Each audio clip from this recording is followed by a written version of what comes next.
Sekta ya afya ya jamii duniani na mataifa kadhaa yameanza kutekeleza sheria kali ya marufuku ya kizazi, yani generational ban, inalenga kuzuia uuzaji wa tumbaku kwa vijana milele daima. Hatua hii inalenga kutengeneza ulimwengu usio na moshi wa sigara kwa kuhakikisha kuwa watoto wa sasa hawataweza kununua bidhaa hizo kisheria hata watakapofikia umri wa utu uzima. Nchi ya Maldives imeweka historia kuwa taifa la kwanza duniani kuanza kutekeleza sera hiyo kivitendo.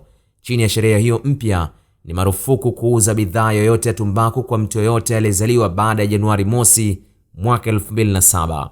Hii ina maana kuwa kundi la vijana litaendelea kukua huku likizuiliwa kisheria kununua sigara maisha yao yote. Nayo nchi ya Uingereza imepiga hatua kubwa baada ya bunge lake kuidhinisha sheria kama hiyo. Sheria ya Uingereza inalenga kuongeza umri wa kisheria wa kununua sigara kwa mwaka mmoja kila mwaka, hatua ambayo mwisho wa siku itafanya iwe vigumu kwa kizazi kipya kupata bidhaa ya sigara hiyo kihalali.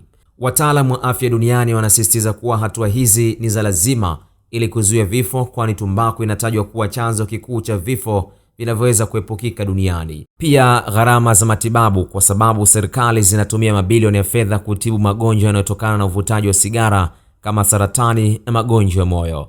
Usafi wa mazingira ni jambo lingine linalochangia utekelezaji wa sheria hii ili kuondoa uchafuzi wa mazingira unaotokana na moshi na masalia ya sigara.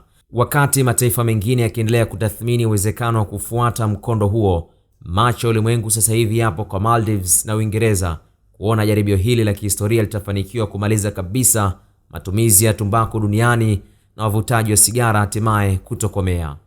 Khalid Omar, Kishki TV.